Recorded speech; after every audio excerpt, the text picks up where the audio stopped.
জয় জগন্নাথ। আসছে বছর আবার হবে। এই দেখো, আমি, কাকিমা, আমার ছেলে রাস্তায় উঠেছি।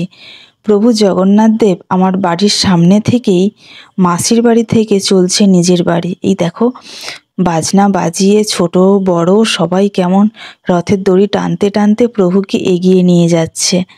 এখানে একজন কাকু আমার ছেলেকে ডাকছে, আয় রথের দড়ি টানবি। ও তো আসছেই না। এই দেখো, আমি তারপর ভাবলাম আমিও প্রভুকে একটু এগিয়ে দিই। তো আমি তাই এগিয়ে গেলাম রথের দড়ি টানতে। ওই দেখো, আমি রথের দড়ি টানছি। আজ একটু শাড়ি পরেছি, কারণ সেভাবে শাড়ি পরা হয় না। তো আজকে ভাবলাম একটু শাড়ি পরি। তো যাই বলো, মেয়েদের একটু শাড়ি পরলে সুন্দর লাগে, কিন্তু আমার সেভাবে শাড়ি পরা হয় না। তারপর দেখো, এখানে প্রভুকে বাতাসা উৎসর্গ করার পরে বাতাসা ছড়ানো হচ্ছে। দেখো, বাতাসাগুলো ভেঙে যাচ্ছে।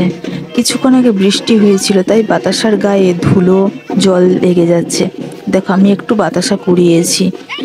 আমি আমার ছেলের কাছে গেলাম বাতাসা দিতে, গিয়ে দেখি ও মা, আমার ছেলে তো আমার থেকেও বেশি বাতাসা কুড়িয়েছে। আমরা অনেকেই কালী মন্দিরের সামনে বসে আছি, কারণ এখানে রথ কিছু সময়ের জন্য রাখা হয়। তো এবছরও রাখা হয়েছে। দেখো মানুষের কেমন ভিড়, সবাই রথ দেখতে আসছে। আর দেখো, সব গাড়ি বন্ধ করে দেওয়া হয়েছে। এটা বড় রাস্তা, তো সাইকেল যাচ্ছে আর মানুষজন পায়ে হেঁটে যাওয়া আসা করছে। এই দেখো, এখানে একটা ছোট রথও আছে। আমার ছেলেকে বললাম রথের সামনে দাঁড়া, তোর একটা ছবি তুলি। কিছুতেই রাজি হলো না, তাই জোর করে দাঁড় করালাম। তারপর প্রভুকে প্রণাম করে বললাম, জয় জগন্নাথ, আবার এসো, অপেক্ষায় রইলাম।